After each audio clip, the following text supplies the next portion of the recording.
بہترین انسان وہ ہے اللہ کے نزدیک جو ایک دوسرے کے کام آتے ہیں. کہ تو گالی دے گا، کوئی بری بات کرے گا تو اس کا نقصان ہمیں اٹھانا پڑے گا، لڑائی ہو سکتی ہے. کثرت سے زیادہ مذاق، ضرورت سے زیادہ مذاق دل کو مردہ کر دیتا ہے. دیکھو اگر آپ کو کوئی بہت زیادہ زیادتی کر رہا ہے تو آپ کو چاہیے اس کو رپورٹ کرو. ساری عمر پھر آپ پہ ظلم ہوتا بھی رہے تو بس آپ خاموش ہی رہیں گے. غصہ جب بندہ کر جائے اس کے بعد پھر بہت نقصان ہو سکتا ہے. کسی پہ غصہ آ رہا ہے تو خاموش ہو کے بس وہاں سے اٹھ جایا جائے. کچھ کریکٹر پہ بات کر لیتے ہیں، ٹھیک ہے، کہ ہمارا کردار کیسا ہونا چاہیے. میری اپنی جو جرنی ہے تھوڑی سی بچوں آپ کے ساتھ وہ شیئر کرتا ہوں. 2007 میں نے قرآن پڑھنا شروع کیا جب میں یونیورسٹی میں تھا. تو قرآن پہلی بار میں نے ترجمے کے ساتھ پڑھنا شروع کیا 2007 میں. جیسے جیسے میں پڑھتا گیا قرآن مجید تو مجھے احساس ہوا کہ بہت سی چیزوں میں غلط ہوں اور بہت سی چیزیں جو ہمارے ارد گرد ہو رہی ہیں وہ بھی غلط ہیں. تو یہ چیز نے مجھے بڑا جگایا ایک دم سے، اور مجھے احساس ہوا کہ مجھے اپنی زندگی میں تبدیلی لانی چاہیے. تو الحمدللہ 2007 میں پھر میں نے کچھ تبدیلی لائی اپنی زندگی میں. نمازیں شروع کیں، اللہ کے قریب ہونے کی کوشش کی، ٹھیک ہے، اور کچھ اور چیزیں پڑھنا شروع کیں، اسلامک ٹاپکس وغیرہ. تو ماشاءاللہ اب مجھے 17 سال ہو گئے اس سفر پہ، اور اب یہی باتیں میں بچوں کے ساتھ، آپ لوگوں کے ساتھ، مختلف یوتھ کے ساتھ شیئر کرتا ہوں اپنی سٹوری سامنے رکھ کے. تو بہرحال ایک سٹوری جس سے میں نے شروع کرنا ہے. ابو بکر صدیق کو جانتے ہیں آپ لوگ؟ کون ہے ابو بکر صدیق؟ صحابی، ٹھیک ہے، بہت زبردست صحابی ابو بکر صدیق. تو ان کا ایک واقعہ میں آپ کے سامنے رکھتا ہوں. یہ واقعے سے پھر انشاءاللہ آپ کو ایک حدیث بھی بتاؤں گا. ابو بکر صدیق جب خلیفہ بنے اپنے دور خلافت میں تو وہ روزانہ صبح فجر کے بعد کہیں جایا کرتے تھے. حضرت عمر کا بھی پتہ ہے آپ لوگوں کو، سیکنڈ کیلف، دوسرے خلیفہ جو تھے حضرت عمر صلی اللہ عنہ تھے. تو حضرت عمر بڑا نوٹ کرتے تھے اور اکثر دیکھتے تھے کہ وہ کہاں جا رہے ہیں. انہیں بڑی کیوریوسٹی ہوتی تھی، اشتیاق ہوتا تھا. تو ایک دن حضرت عمر نے حضرت ابو بکر صدیق کو فالو کیا، ان کے پیچھے پیچھے گئے. تو کیا دیکھا کہ حضرت عمر جو ہے وہ دیکھتے ہیں کہ ابو بکر صدیق ایک جھونپڑی میں انٹر ہوتے ہیں، اور اس جھونپڑی میں جب انہوں نے چھپ کر دیکھا تو ایک بوڑھی مائی، ایک بوڑھی عورت ہے جس کا کوئی بھی نہیں ہے اور وہ دیکھ بھی نہیں سکتی، یعنی اسے نظر بھی نہیں آتا، اندھی ہے. تو کیا دیکھتے ہیں کہ ابو بکر صدیق وہ اس جھونپڑی میں جا کر صفائی کرتے ہیں، جھاڑو وغیرہ لگاتے ہیں، اور بکری جو ہوتی ہے اس عورت کی، اس بکری کا دودھ نکالتے ہیں. دودھ نکال کر اس عورت کو دیتے ہیں، اس عورت کے سامنے پیش کرتے ہیں. وہ عورت بڑی خوشی سے دودھ پیتی ہے اور بڑی دعائیں دیتی ہے ابو بکر صدیق کو، لیکن ابو بکر صدیق کچھ بات نہیں کرتے ان سے، خاموشی سے دودھ دیا اور بس چلے گئے. اس کے بعد حضرت عمر صلی اللہ عنہ وہاں پہ داخل ہوتے ہیں اور اس بوڑھی عورت سے پوچھتے ہیں کہ اے عورت تجھے پتہ ہے کہ یہ شخص کون ہے؟ تو وہ کہتی ہے کہ نہیں بیٹا، جو بھی ہے بڑا ہی بھلا انسان ہے، روزانہ اس طرح سے آتا ہے، صفائی کرتا ہے میرے خیمے کی، اور مجھے دودھ دیتا ہے اور پھر چلا جاتا ہے، میرا خیال رکھتا ہے، کھجوریں دیتا ہے، دودھ دیتا ہے اور چلا جاتا ہے. تو عمر صلی اللہ عنہ جو ہے وہ اس وقت رونے لگ جاتے ہیں، کیونکہ انہیں احساس ہوتا ہے کہ ابو بکر صدیق خلیفہ ہوتے ہوئے، یعنی بادشاہ وقت ہوتے ہوئے، اتنے عاجز ہیں کہ اس طرح سے ایک بوڑھی عورت کی روزانہ مدد کرنے آتے ہیں. اور یہ ان کا ایک چھپا ہوا عمل تھا جو کسی کو نہیں پتا تھا. اس کے بعد ہوا ایسے کہ ابو بکر صدیق کی جب ڈیتھ ہو گئی، حضرت ابو بکر صدیق کی ڈیتھ ہو گئی تو حضرت عمر خلیفہ بنے. یہ بات آپ کو پتہ ہے نا، دوسرے جو خلیفہ ہیں، دوسرے جو کنگ بنے مسلمز کے، وہ حضرت عمر بنے. تو یہی عمل حضرت عمر نے کنٹینیو کیا، یہی عمل حضرت عمر نے جاری کیا، اور وہ روزانہ اسی طرح اس بوڑھی عورت کے خیمے میں جاتے اور اس کی مدد کرتے جا کے. ایک دن بوڑھی عورت نے سوال کیا کہ بیٹا وہ جو دوسرا والا تھا وہ اب کیوں نہیں آتا؟ وہ جو تیرا ساتھی تھا جو پہلے یہاں پہ آتا تھا اب وہ کیوں نہیں آتا؟ تو حضرت عمر بہت حیران ہوئے، اور وہ اتنا حیران ہو کر پوچھا انہوں نے کہ اماں آپ کو کیسے پتہ ہے؟ میں تو آپ سے بات بھی نہیں کرتا، وہ بھی آپ سے کوئی بات نہیں کرتے تھے، تو مجھے تو لگا آپ کو یہی لگے گا کہ وہی مدد کر رہا ہے آپ کی، آپ کو تو نظر بھی نہیں آتا، تو آپ نے کیسے پہچان لیا کہ میں وہ نہیں ہوں؟ تو بوڑھی عورت نے کہا کہ بیٹا وہ کھجوریں گٹھلی نکال کر دیتا تھا، تو ایسے ہی دیتا ہے. تو آپ دیکھیں کہ یہ واقعہ ہمیں بتاتا ہے کہ ابو بکر صدیق رضی اللہ عنہ ایون دو وہ خلیفہ وقت تھے، لیکن وہ خلیفہ ہوتے ہوئے کس طرح سے اس عورت کی مدد کر رہے تھے، اور کتنی خوبصورتی سے مدد کر رہے تھے کہ اگر کھجور بھی دیتے تھے تو گٹھلی نکال کر دیتے تھے. یعنی اگر خدمت بھی کرتے تھے اس کی تو اس لیول پر جا کے کرتے تھے۔ تو حضرت عمر صلی اللہ عنہ نے جب یہ سنا تو وہ اور رونے لگ گئے، اور انہوں نے کہا کہ واقعی ابو بکر جیسا کوئی نہیں ہو سکتا۔ یعنی نبی صلی اللہ علیہ وسلم نے صحیح فرمایا کہ ابو بکر رضی اللہ عنہ جو ہے وہ نمبر 1 ہے۔ بہرحال یہ واقعہ بیٹا میں نے آپ کو اس لیے سنایا کہ ہمارے نبی نے فرمایا صلی اللہ علیہ وسلم نے کہ اللہ کے نزدیک سب سے بہترین لوگ کون ہیں؟ فرمایا اللہ کے نزدیک سب سے بہترین لوگ وہ ہیں جو دوسروں کے کام آتے ہیں، جو دوسروں کی مدد کرتے ہیں۔ تو ماشاءاللہ ایک تو مجھے آپ کے ٹیچر سے مل کے بڑی خوشی ہو رہی، جو کام آپ لوگ کر رہے ہیں بڑا نیکی کا کام ہے، اور آپ سب آپس میں ماشاءاللہ ایک دوسرے کے ساتھی ہو، ایک دوسرے کے بھائی ہو، ٹھیک ہے، ایک دوسرے کا خیال رکھنے والے ہو، اور جتنا ایک دوسرے کا خیال رکھو گے، جو چھوٹا ہے اس کو چاہیے کہ بڑوں کے ساتھ ادب سے رہیں، اور جو بڑا ہے اس کو چاہیے کہ چھوٹوں کے ساتھ شفقت کریں۔ اور جہاں پہ آپ دیکھو کسی کے ساتھ زیادتی ہو رہی ہے، جہاں پہ آپ دیکھو کہ کسی کے ساتھ کوئی غلط کام ہو رہا ہے، جہاں پہ آپ دیکھو کہ کسی کو بلی کیا جا رہا ہے یا تنگ کیا جا رہا ہے، تو وہاں پہ آپ کو اس کا ساتھ دینا چاہیے۔ کیا خیال ہے؟ ایسے ہی ہے نا؟ اچھا مسلمان وہ ہے جو دوسروں کا خیال رکھے، اور بہترین انسان وہ ہے اللہ کے نزدیک جو ایک دوسرے کے کام آتے ہیں۔ تو دیکھو اس پہ بہت سی کہانیاں آپ نے سنی ہوگی، لیکن میں نے آپ کو بہترین انسان نبی صلی اللہ علیہ وسلم کے بعد جو بہترین انسان ہے ابو بکر صدیق، ان کی یہ سٹوری سنائی۔ ایک اور سٹوری آپ کو سناتا ہوں، بڑی مزے کی، بڑی انٹرسٹنگ۔ یہ سٹوری ابھی کی ہے، تقریباً چند سال پہلے کی۔ مصر ایک کنٹری ہے، جانتے ہیں ایجپٹ کو؟ مصر ایک مصری شخص ہے، اس نے یہ سٹوری خود سنائی۔ اس نے کہا کہ مجھے خواب آیا، اس نے یہ ایک سکولر کو سٹوری سنائی اور یوٹیوب پہ ایک کلپ موجود ہے۔ اس نے کہا کہ مجھے خواب بار بار آیا، 3 بار آیا۔ پہلی بار آیا تو میں نے اگنور کر دیا، میں نے کہا کہ ایسے ہی ہے چھوڑو۔ دوسری بار آیا، کہتا ہے میں نے پھر اگنور کر دیا، میں نے کہا چلو کوئی بات نہیں، 2 بار آ گیا۔ تیسری بار آیا تو کہتا ہے کہ میں نے کہا کہ نہیں، اب مجھے اس کو سیریس لینا چاہیے، اس خواب کو۔ بہرحال خواب کیا تھا؟ خواب یہ تھا کہ اس کے محلے میں ایک شخص تھا جس سے کوئی اتنی خاص سلام دعا نہیں تھی اس کی، بس آتے جاتے دیکھ لیتا تھا، ملاقات ہو جاتی تھی۔ تو خواب اسے یہ آیا کہ وہ اس شخص کو عمرہ کروا رہا ہے۔ عمرہ کا آپ کو پتہ ہے کیا ہوتا ہے؟ اللہ کے گھر جاتے ہیں، ٹھیک ہے، مدینہ جاتے ہیں، مکہ جاتے ہیں، ٹھیک ہے۔ تو اس کو خواب میں یہ آیا کہ وہ آدمی اس شخص کو عمرہ کرا رہا ہے۔ اچھا اس آدمی کے پاس دولت تھی، مال اچھا تھا، تو اس کو خواب میں آیا کہ وہ اسے عمرہ کرا رہا ہے۔ بہرحال تیسری بار جب آیا تو اس نے ایک عالم سے مشورہ کیا کہ جی یہ 3 بار مجھے یہ خواب آیا، چکر کیا ہے؟ انہوں نے کہا جی سمجھ جائیں، آپ کو خواب میں پھر یہی کہا جا رہا ہے کہ کرا دو اسے عمرہ، 3 بار آ چکا ہے، ظاہر سی بات ہے۔ کہتا میں پھر اس کے گھر گیا، اس کے دروازے پہ دستک دی، وہ باہر آیا۔ میں نے اس سے کہا جی کہ میں آپ کو ویسے تو جانتا ہوں لیکن ہماری کبھی ملاقات نہیں ہوئی، تو میں نے اسے سلام کیا۔ بہرحال اس کو میں نے کہا جی کہ میں نے آپ کو عمرے پہ لے جانا ہے۔ وہ اتنا حیران ہوا، اتنا حیران ہوا، کہتے کہ کیا مطلب آپ کا، میں آپ کو جانتا بھی نہیں، آپ مجھے کیوں بلا وجہ عمرے پہ لے جائیں گے؟ اس نے کہا کہ بس جی یہ کہانی ہے، اس کے پیچھے آپ وہ چھوڑیں، لیکن یہ کہ آپ مجھے سعادت دیں اور مجھے موقع دیں کہ میں آپ کو عمرہ پر لے کے جاؤں۔ اچھا اس بندے نے کہا ہنس کے، اس نے کہا کہ مجھے تو نماز بھی نہیں پڑھنی آتی، آپ نے مجھے عمرے پہ لے جا کے کیا کرنا ہے؟ یہ سچی کہانی ہے، ٹھیک ہے، ابھی کی کہانی ہے، چند سال پہلے کی۔ اس بندے نے کہا وہ آپ مجھ پہ چھوڑ دیں، میں آپ کو سکھا دوں گا نماز۔ وہ ہنسا، کہتا آپ مجھے کیا سکھائیں گے، مجھے تو وضو بھی نہیں کرنا آتا، نماز تو دور کی بات، مجھے تو وضو بھی نہیں کرنا آتا، آپ نے مجھے نماز کیا پڑھانی؟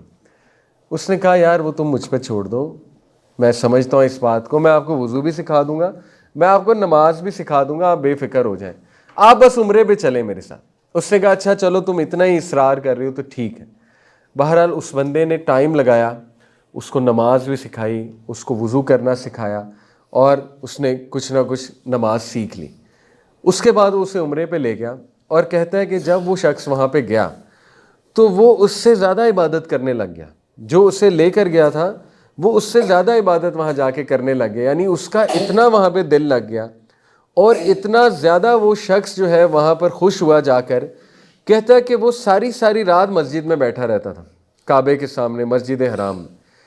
ایک دن کہتا ہے وہ آیا ہی نہیں، میں اس کا انتظار کرتا رہا، آئے ہی نہ۔ میں بڑا پریشان ہوا کہ آج یہ کیوں نہیں آیا ہوٹل میں واپس۔ کہتا بہرحال میں اس کا پتہ لینے گیا تو پتہ لگا اللہ کی طرف سے کہ وہ فوت ہو گئے۔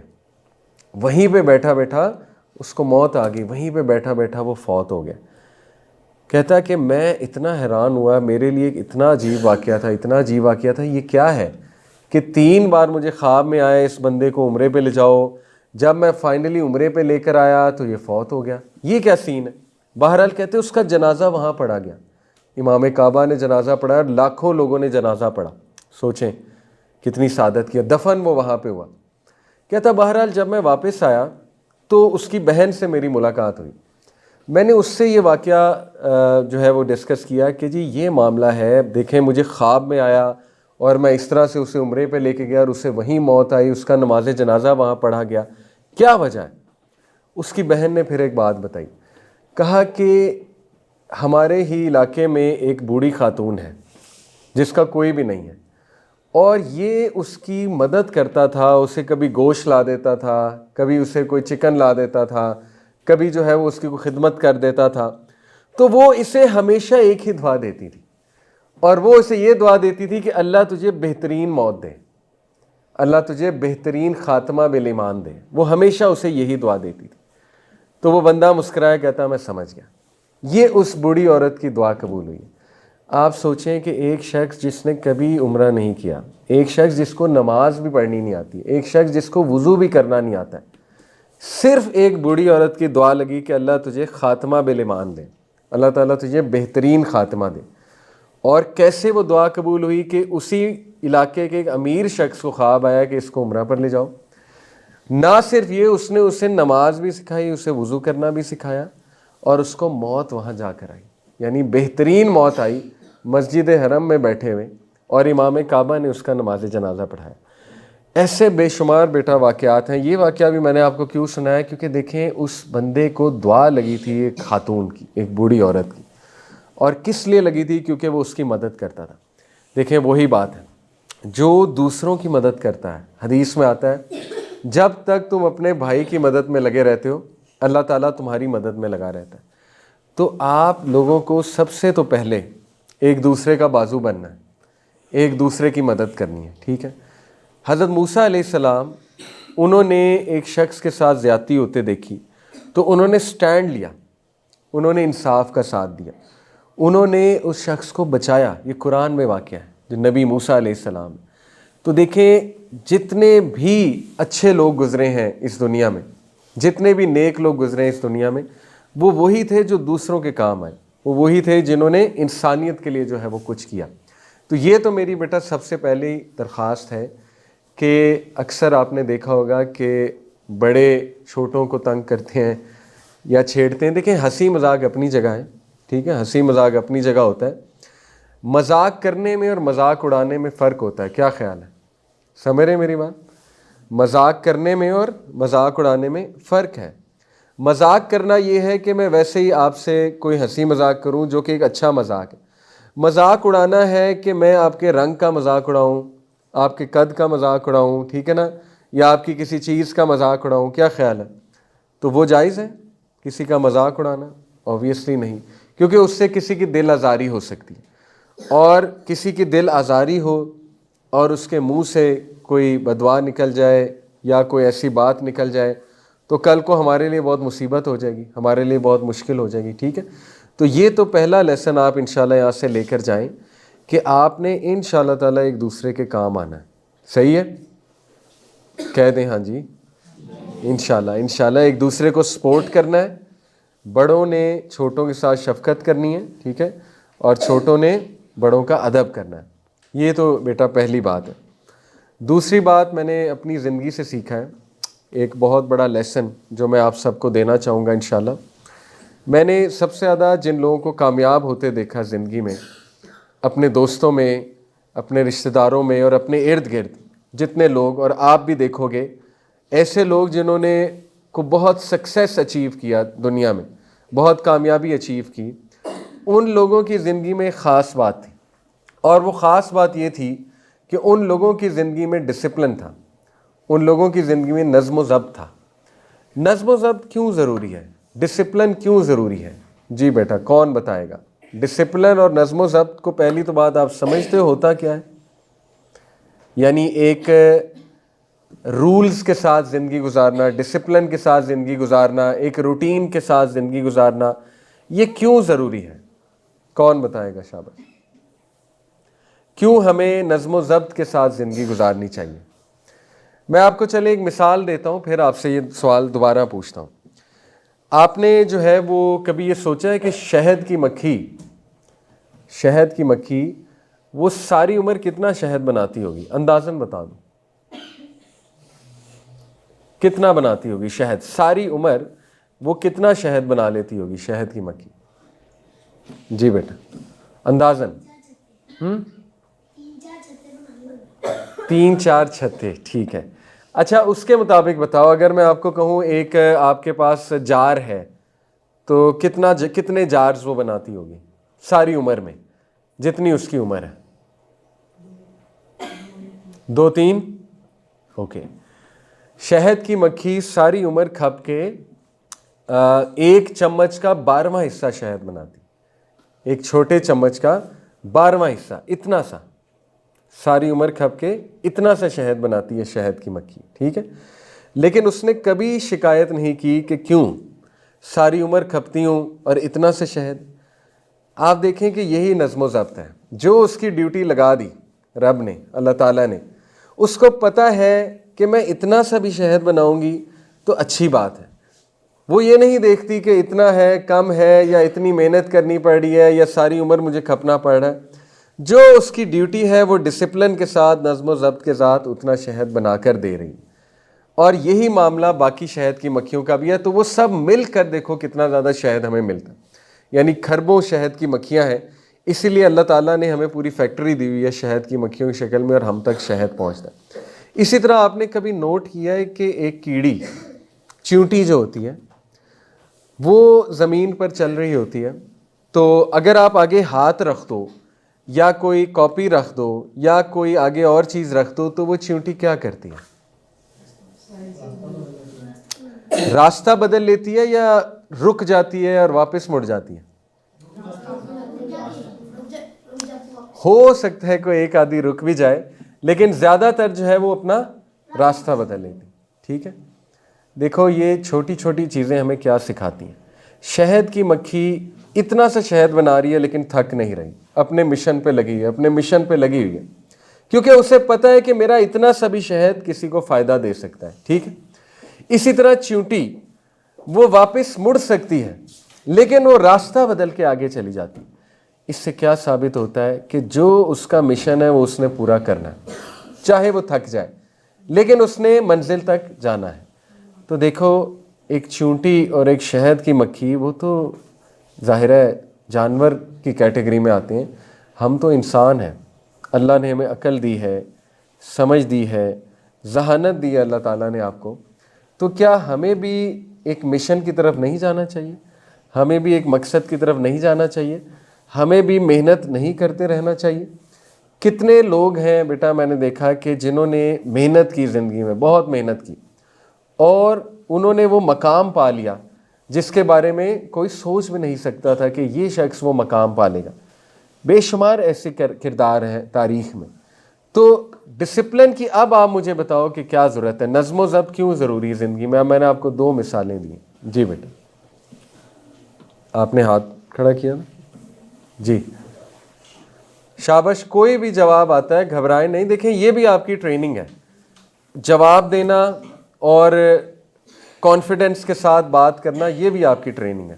اس میں کوئی شرمانے کی بات نہیں ہے، آپ لوگوں کو بولنا آنا چاہیے. تو نظم و ضبط کیوں ضروری ہے زندگی میں؟ ایک بندہ آپ مجھے بتاؤ کہ وہ صبح صبح کیوں اٹھے اور وہ ایک روٹین کے ساتھ کیوں چلے؟ جو اس کا دل کرتا ہے اسے وہ کرنا چاہیے، لیکن یہ رولز کیوں ہیں؟ یہ اتنے زیادہ جو ہے وہ ہم پر رولز تھوپے جاتے ہیں، یہ کس لیے ہیں؟ جی ہاں لیکن کیوں؟ سوال میرا ہے کیوں؟ اگر میں نہیں چلوں گا، اگر میں اپنی مرضی کے مطابق زندگی گزاروں گا، بس ٹھیک ہے جو میرا دل کرتا ہے وہ کروں گا، تو پھر کیا ہوگا؟ ماحول گڈ. انہوں نے بہت اچھی بات ہے، انہوں نے ایک وجہ بتائی کہ جب آپ ڈسپلن سے چلیں گے، نظم و ضبط سے چلیں گے تو ماحول بہترین بنے گا. بہت اچھی بات ہے. اس کی بیٹا ایک مثال، دیکھو اگر گاڑیاں ڈسپلن کے ساتھ نہ چلیں تو کیا ہوتا ہے؟ ایکسیڈنٹ ہوتا ہے.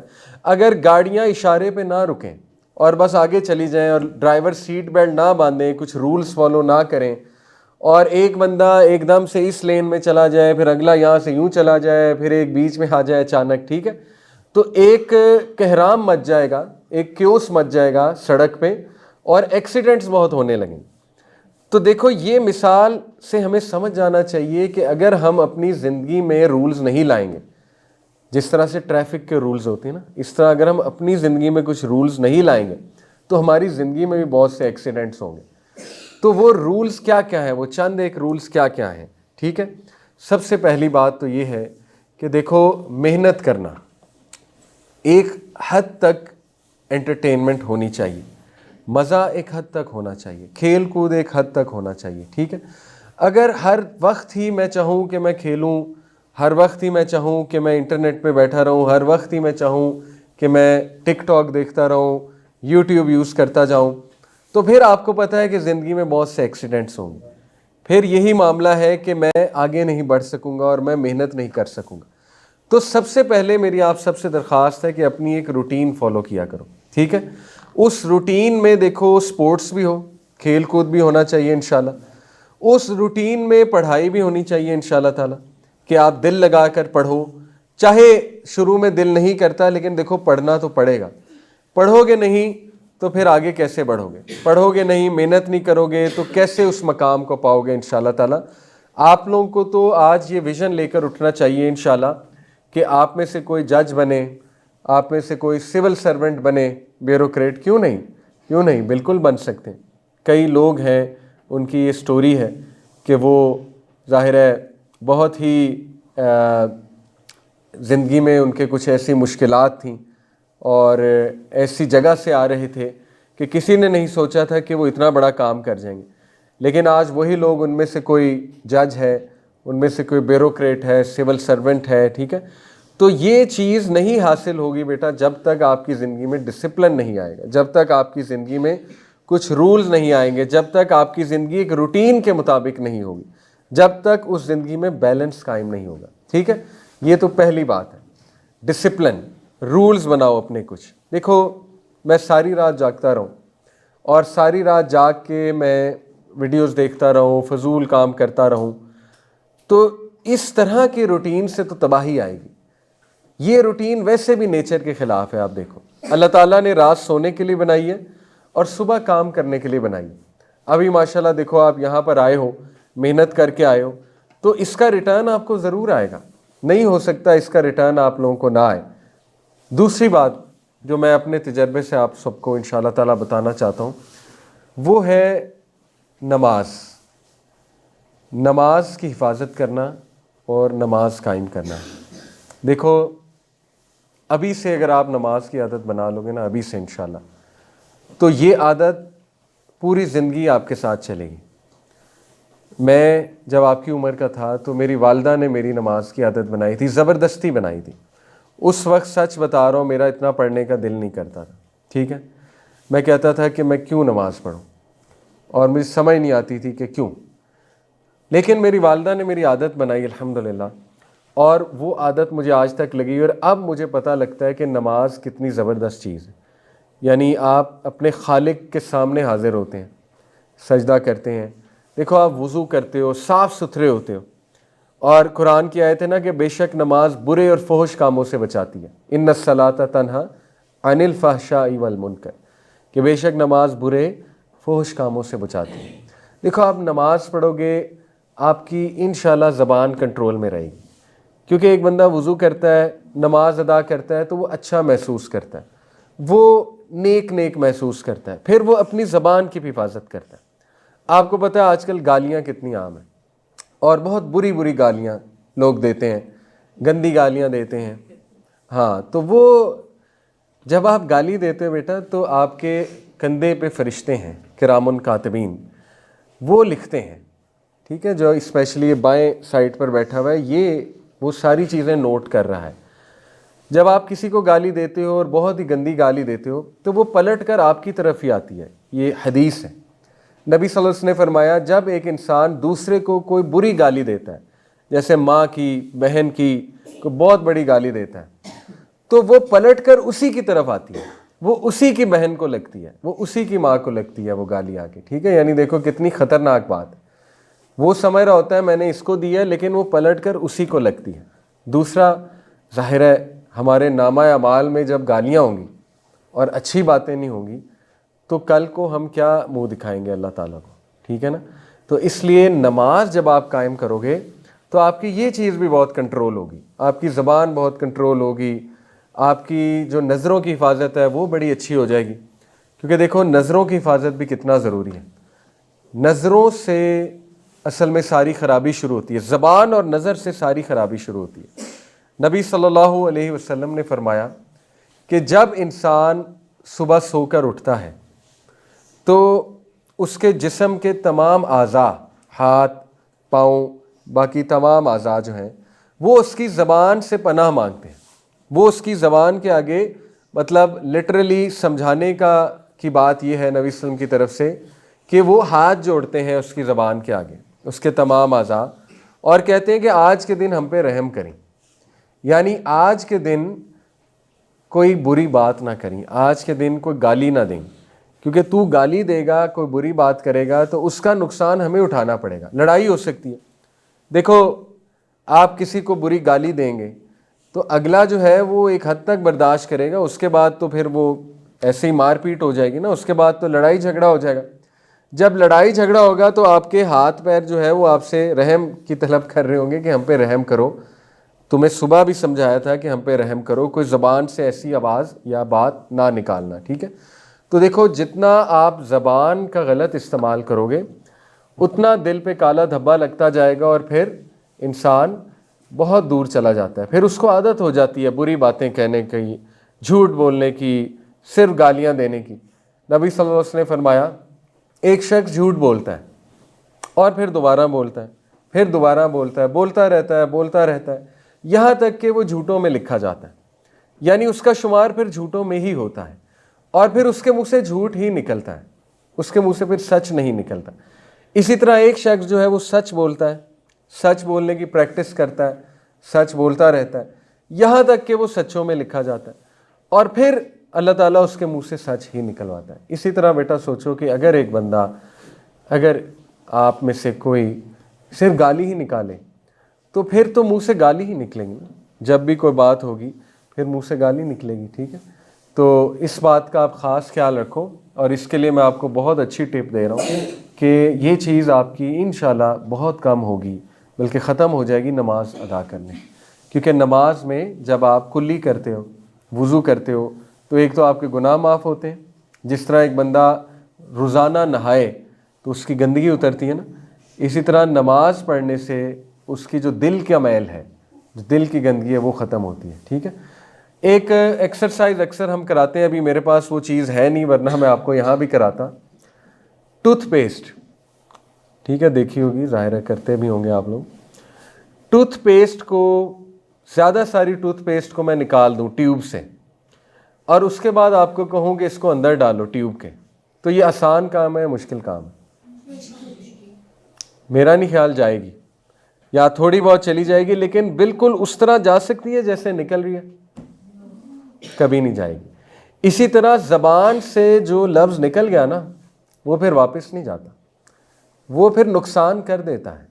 سمجھ آ رہی بات نہیں؟ جس طرح ٹوتھ پیسٹ ایک بار نکل گئی اس کے بعد واپس نہیں جا سکتی. زبان سے جو جملہ نکل گیا اس نے نقصان کر دیا بیٹا اگلے کا، ٹھیک ہے؟ اس نقصان کو پورا کرنا بڑا مشکل ہے. جیسے ٹوتھ پیسٹ کو اندر ڈالنا بہت مشکل ہے، اس طرح اس کو واپس لینا یا اس کے ڈیمیج کو انڈو کرنا وہ بہت مشکل ہو جاتا ہے. تو یہ بات آپ ضرور سوچیں. تیسری بات، نبی صلی اللہ علیہ وسلم نے فرمایا کہ تم لوگ کبھی بھی کامل ایمان والے نہیں ہو سکتے جب تک اپنے بھائی کے لیے وہی نہ چاہو جو اپنے لیے چاہتے ہو. کیا آپ چاہتے ہیں آپ کو کوئی گالی دے، ماں بہن کی، وہ بھی چاہتے ہو؟ تو پھر ہم کسی کو کیوں دیں؟ ٹھیک ہے، دوسرے کے لیے بھی وہی چاہیں نا جو اپنے لیے چاہتے ہیں. کیا آپ کبھی چاہو گے کہ سب کے سامنے آپ کا کوئی مذاق اڑائے؟ اور ہنسے، اونچی اونچی ہنسے، آپ کا مذاق اڑائے، نہیں. لیکن جب ہم کسی کا اڑائیں گے تو اس کا مطلب کہ ہم اس حدیث کے خلاف جا رہے ہیں. نبی صلی اللہ علیہ وسلم نے کہا کہ تم میں سے بہترین وہ ہے جو دوسروں کے لیے بھی وہی چاہے جو اپنے لیے چاہتا ہے. ٹھیک ہے.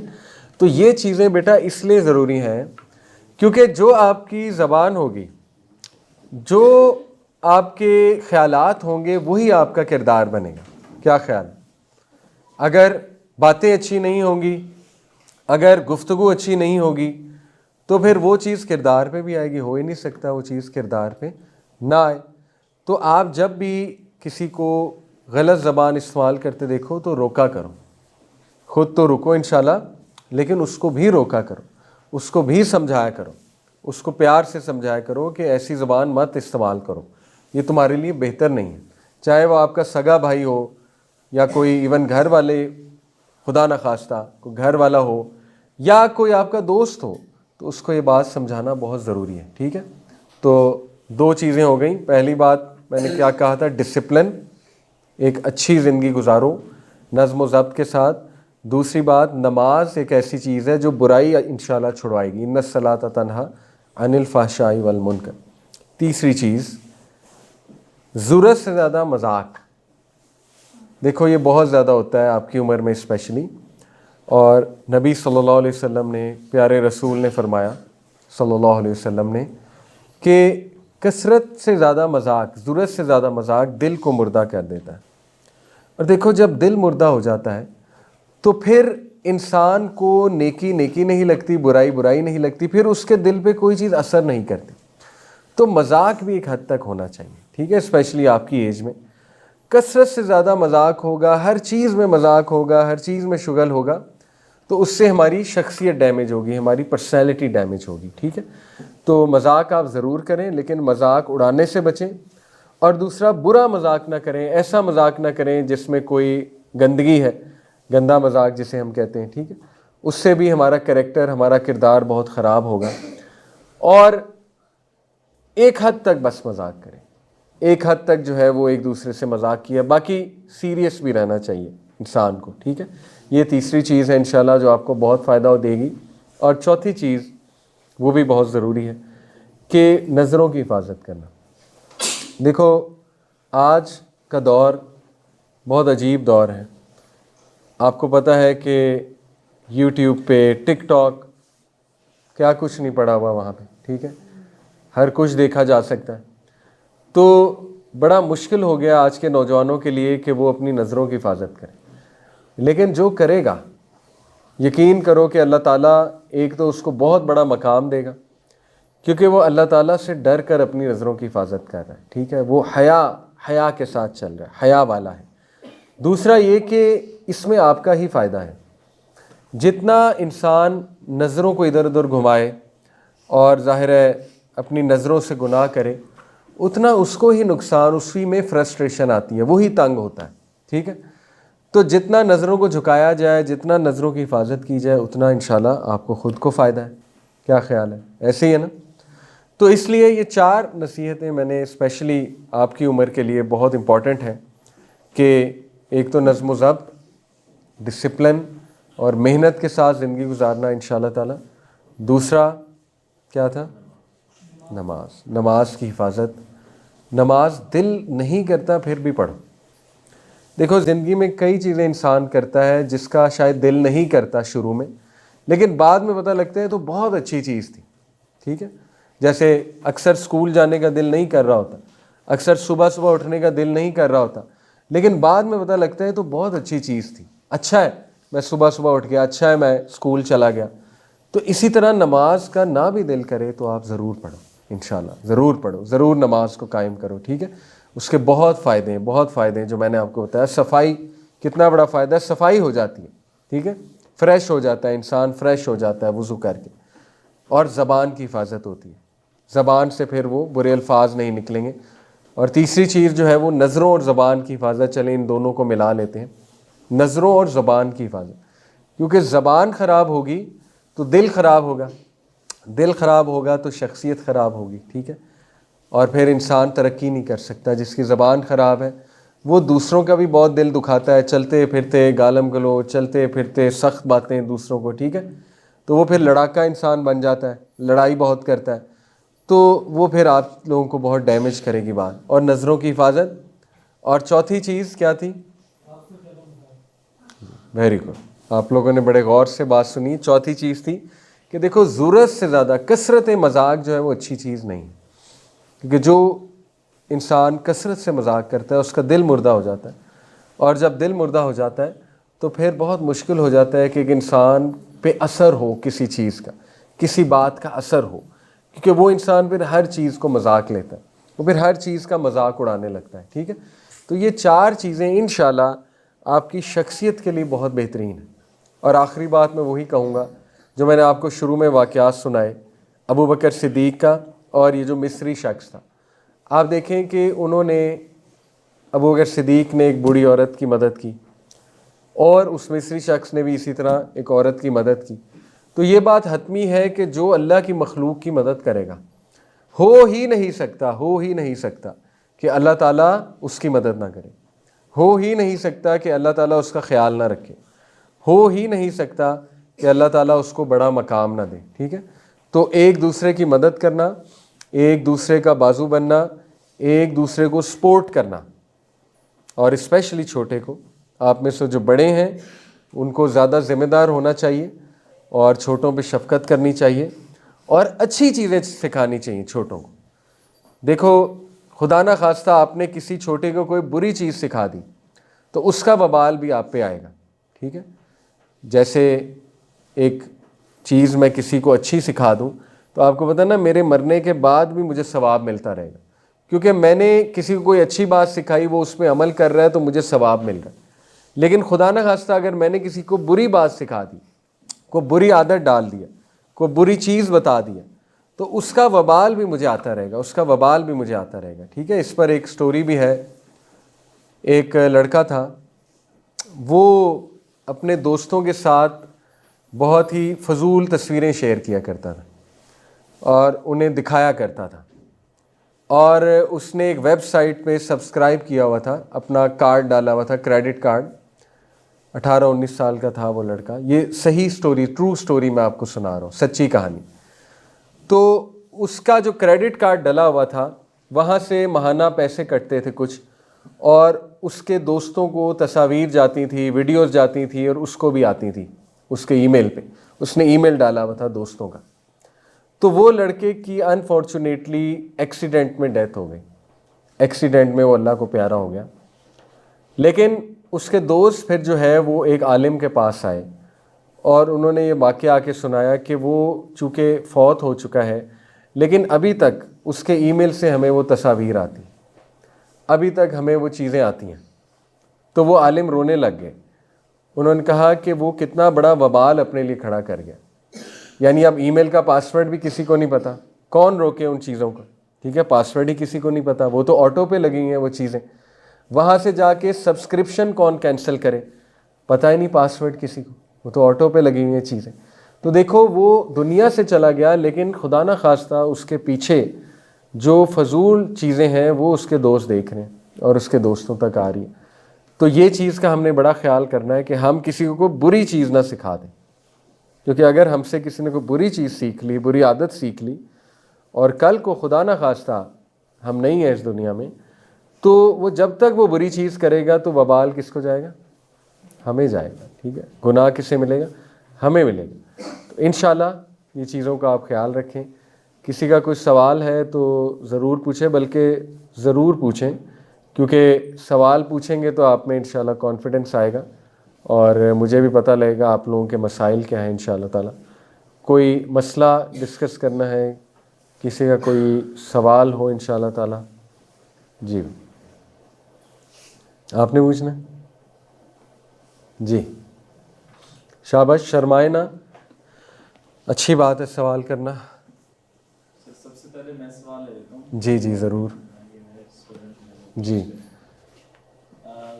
کسی آدمی کے اگر مزاج کے خلاف بات ہو، آپ کے مزاج کی، ٹھیک ہے، اس کو کس حد تک برداشت کرنا چاہیے، اور اگر آدمی اس کو برداشت کرتا ہے تو اس کی شخصیت پہ کیا اثر پڑتا ہے؟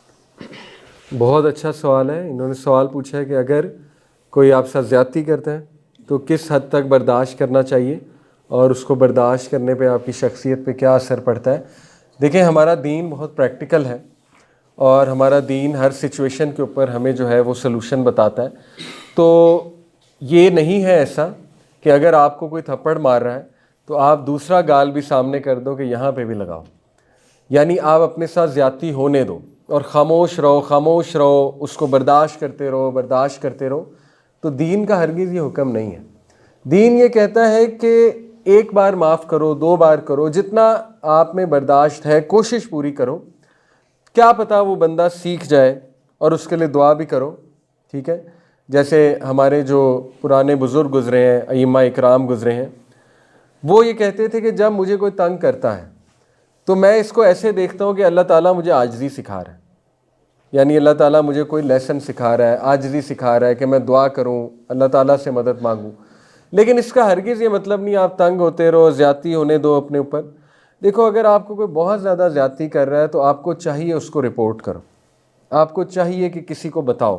ٹھیک ہے, آپ کو چاہیے کہ وہ بات آپ آگے تک ضرور لاؤ, اپنے ٹیچر کے سامنے لاؤ, کسی بڑے کے سامنے لاؤ. ٹھیک ہے, خاموش نہ بیٹھے رہو. اگر آپ بہت زیادہ خاموش بیٹھے رہیں گے, ڈرتے رہیں گے تو پھر اس کا جیسے آپ نے کہا شخصیت پہ کیا اثر ہوگا, پھر آپ کی بہت ڈرپوک شخصیت بن جائے گی. پھر جو ہے وہ آپ ظلم برداشت کرنے والے ہی بن جائیں گے اور ساری عمر پھر آپ پہ ظلم ہوتا بھی رہے تو بس آپ خاموش ہی رہیں گے. تو اس لیے درمیانی راہ پر آئیں. درمیانی راہ یہ ہے کہ جتنا کر سکتے ہیں انشاءاللہ اتنا کریں اللہ کے لیے کہ ٹھیک ہے ان کو اللہ کے لیے معاف کیا اور ان کے لیے دعا بھی کی. لیکن جب آپ کو لگے کہ نہیں اب بہت ہو رہی ہے اور میری برداشت سے باہر ہے تو ضرور کسی کو بتائیں اور اس مسئلے کو حل کرنے کی کوشش کریں. انسان اپنے آپ کو کیسے کنٹرول کر سکتے ہیں؟ کس حوالے سے بیٹا؟ ساروں حوالے سے, مطلب کہ انسان کو غصہ ہو جائے. ہاں گڈ. پہلی بات بیٹا دیکھو غصہ کنٹرول ہو سکتا ہے, یہ بات آپ کو سمجھ ہونی چاہیے. ٹھیک ہے, اکثر ہمیں لگتا ہے کنٹرول میں نہیں ہے لیکن کنٹرول میں ہے. اب کیسے ہو, اس کا اسلامی طریقہ بھی ہے, پہلے وہ بتاتا ہوں. نبی صلی اللہ علیہ وسلم نے ایک صحابی کو دیکھا, اس کا چہرہ غصے سے لال ہو رہا تھا اور وہ لڑنے ہی لگا تھا دوسرے سے. تو اللہ کے نبی صلی اللہ علیہ وسلم نے اس کو کہا کہ اعوذ باللہ پڑھو. ٹھیک ہے, اعوذ باللہ من الشیطان الرجیم, کیونکہ غصہ شیطان کی طرف سے ہوتا ہے اور غصہ جب بندہ کر جائے اس کے بعد پھر بہت نقصان ہو سکتا ہے. اس کے غصے میں بہت گالیاں بھی دے سکتا ہے بندہ, غصے میں کسی کو مار بھی سکتا ہے. اور جیسے میں نے آپ کو وہ ٹوتھ پیسٹ کی مثال دی نا, ایک بار الفاظ نکل گئے تو پھر بڑا مشکل ہوتا ہے ان کو واپس لینا. تو اس میں سب سے پہلے تو یہ اعوذ باللہ پڑھا جائے اور خاموش ہو جائے. یعنی بہت بہتر ہے کہ انسان خاموش ہو جائے بجز اس کے کہ وہ غصہ نکال دے. ٹھیک ہے, آپ جب یہ عادت بناؤ گے خاموش رہنے کی عادت, ٹھیک ہے نا, اور غصے کو کنٹرول کرنے کی عادت, تو آہستہ آہستہ کنٹرول ہو جائے گا. یہ اسی طرح ہے, آپ کبھی ایکسرسائز کی ہے, جم کیا آپ نے کبھی؟ اچھا, یہ بالکل اسی طرح ہے کہ جیسے ایک بندہ جم جاتا ہے اور وہ پہلے دن ایکسرسائز کرتا ہے تو بہت مشکل ہوتی ہے, کھلیاں بھی پڑ سکتی ہیں. ٹھیک ہے, آپ کبھی گیم کرو, کرکٹ کھیلو تو کھلیاں پڑ جاتی ہیں جسم پہ. لیکن روزانہ کھیلو گے, روزانہ جم جاؤ گے تو آہستہ آہستہ باڈی کے مسل بنیں گے اور آپ کو اسٹرینتھ ملے گی, تو آہستہ آہستہ آپ بڑا ویٹ بھی اٹھانے لگو گے. اسی طرح غصے کا معاملہ ہے, شروع میں کنٹرول کرنا مشکل ہے لیکن اگر آپ کر لو گے تو آہستہ آہستہ انشاءاللہ آپ کو غصہ کنٹرول کرنے کی عادت ہو جائے گی, کیونکہ آپ میں وہ طاقت آ رہی ہے غصے کو کنٹرول کرنے کی. ٹھیک ہے, آپ کے جو دماغ کے اندر مسلز ہیں باقاعدہ, ان کو نیورونز کہتے ہیں, وہ آپس میں یوں جڑ رہے ہیں, نیورونز کے کنیکشنز بن رہے ہیں. ٹھیک ہے, مسلز جو دماغ کے ہیں وہ جب سٹرونگ ہو جاتے ہیں نیورونز, تو غصہ کنٹرول کر لیتا ہے انسان, آہستہ آہستہ سیکھتا ہے. تو اعوذ باللہ پڑھی جائے اور خاموش رہا جائے, سب سے پہلی ٹپ تو یہ ہے. ٹھیک ہے, دوسری ٹپ یہ ہے کہ اس جگہ سے اٹھ جایا جائے. جیسے مثال کے طور پہ کسی پہ غصہ آ رہا ہے تو خاموش ہو کے بس وہاں سے اٹھ جایا جائے, اپنی پوزیشن کو چینج کیا جائے, یعنی وہاں سے دور ہو جاؤ. کیونکہ اگر آپ وہیں رہیں گے اور بحث کرتے رہیں گے, بات ہوتی رہے گی تو غصہ مزید آئے گا. یہ دوسری ٹپ ہے. ٹھیک ہے, کہ وہاں سے چلے جایا جائے. تیسری ٹپ یہ ہے کہ بندہ جو ہے وہ پانی پیے, بریک لے لے. ٹھیک ہے, پانی پیتے ہیں تو آپ کا بلڈ پریشر کم ہوتا ہے, کیونکہ بلڈ پریشر بھی ہائی ہوا ہوتا ہے نا, غصہ جب آیا ہوتا ہے یہاں پہ سوار ہوتا ہے غصہ. ٹھیک ہے, تو بندہ ذرا پانی پی لے, اپنی پوزیشن کو چینج کر لے, ٹھیک ہے. اور پھر یہ ہے کہ بندہ جو ہے وہ اس کے بعد یہ سوچے, اگر اس نے غصہ نکال دیا خدا نخواستہ, تو اس کو یہ سوچنا چاہیے کہ یہ نکال کے مجھے فائدہ کیا ہوا ہے, یعنی نقصان ہی ہوا ہے نا, میں نے کسی کا بھی نقصان کیا, اپنا بھی نقصان کیا. تو اسی طرح یہ حدیث بھی ذہن میں لایا کرو. نبی صلی اللہ علیہ وسلم نے فرمایا کہ طاقتور وہ ہے, طاقتور وہ نہیں جو لڑائی بہت اچھی کرے, طاقتور وہ نہیں جو ریسلر بہت اچھا ہے, فائٹر بہت اچھا ہے, طاقتور وہ ہے جو غصے پہ قابو رکھتا ہے. تو یہ بہت بڑی طاقت ہے, بہت بڑی طاقت ہے, اور اس پہ قابو پایا جا سکتا ہے. مجھے بھی بہت آتا تھا, ٹھیک ہے, جب میں آپ کی عمر کا تھا. تو اس کا ایک اور حل یہ ہے کہ آپ نا ذرا جم شم اور سپورٹس کیا کرو, تاکہ وہ آپ کی انرجی اور وہ چیز وہاں پہ نکل جائے, ٹھیک ہے. تو یہ چند ایک باتیں میں نے آپ کو بتائی ہیں, جن میں سب سے پہلی چیز ہے اعوذ باللہ پڑھ کے خاموش ہو جاؤ. جتنا خاموش رہنا سیکھو گے اتنا غصہ انشاءاللہ کنٹرول رہے گا آپ کا. تو یہ سب سے اچھی بات ہے. جی بہت اچھا سوال تھا. اور کسی کے ایسے سوالات ہوں؟ جی بیٹا.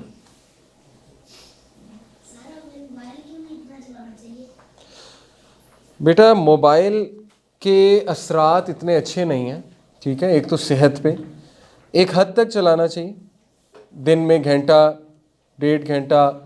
آپ کی عمر کے لیے تو 1 گھنٹہ ریکمینڈیڈ ہے. کیا عمر ہے آپ کی؟ 8 سال 11. 1 گھنٹہ 1.5 گھنٹہ بس, اس سے زیادہ نہیں. اس کی وجہ یہ ہے کہ ایک تو اس میں ہارمفل ریڈیشنز ہوتی ہیں جو صحت کو نقصان دیتی ہیں, آنکھوں کو نقصان دیتی ہیں, ٹھیک ہے.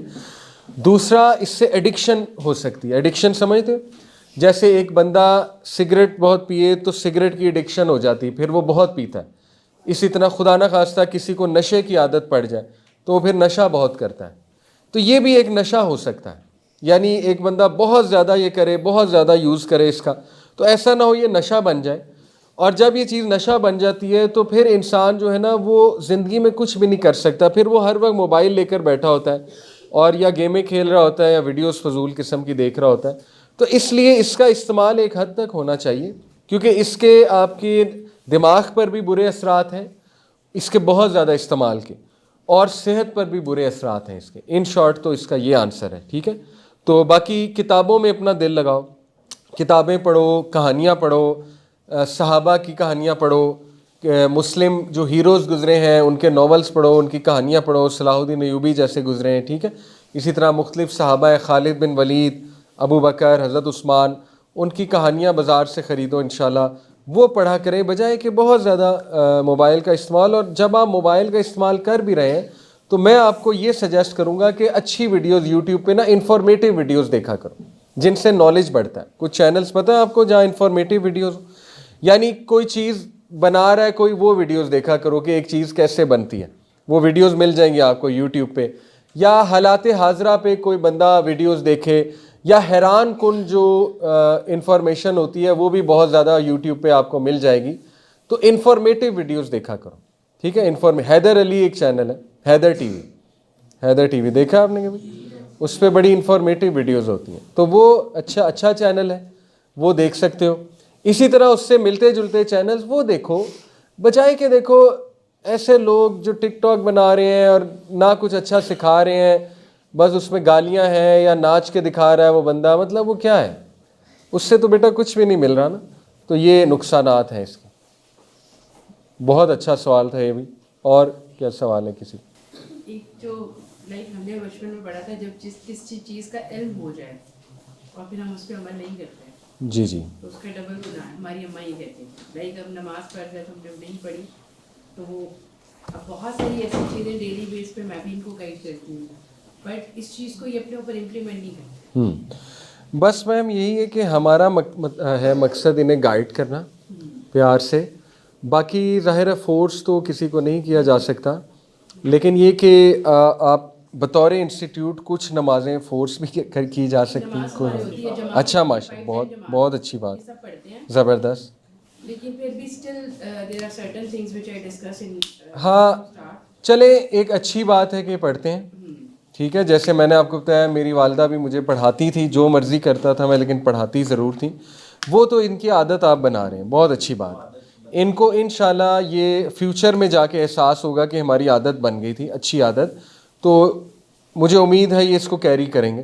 باقی دیکھیں انشاءاللہ یہ ہے کہ ان کی تربیت ہم کرتے رہیں، ان کو پیار سے سمجھاتے رہیں، وہ ایک الگ مسئلہ ہے، تربیتی مسائل الگ ہیں. نماز تو چلیں ان کی صفائی ہو جاتی ہے اور ایک عادت بن رہی ہے انشاءاللہ تعالی، لیکن یہ باتیں ان کو تربیت میں انشاءاللہ ہم سمجھاتے رہیں، تو کچھ ڈسپلن بھی کرتے رہیں، تو اس سے انشاءاللہ وہ چیزیں کم ہوں گی، بہت فرق پڑے گا.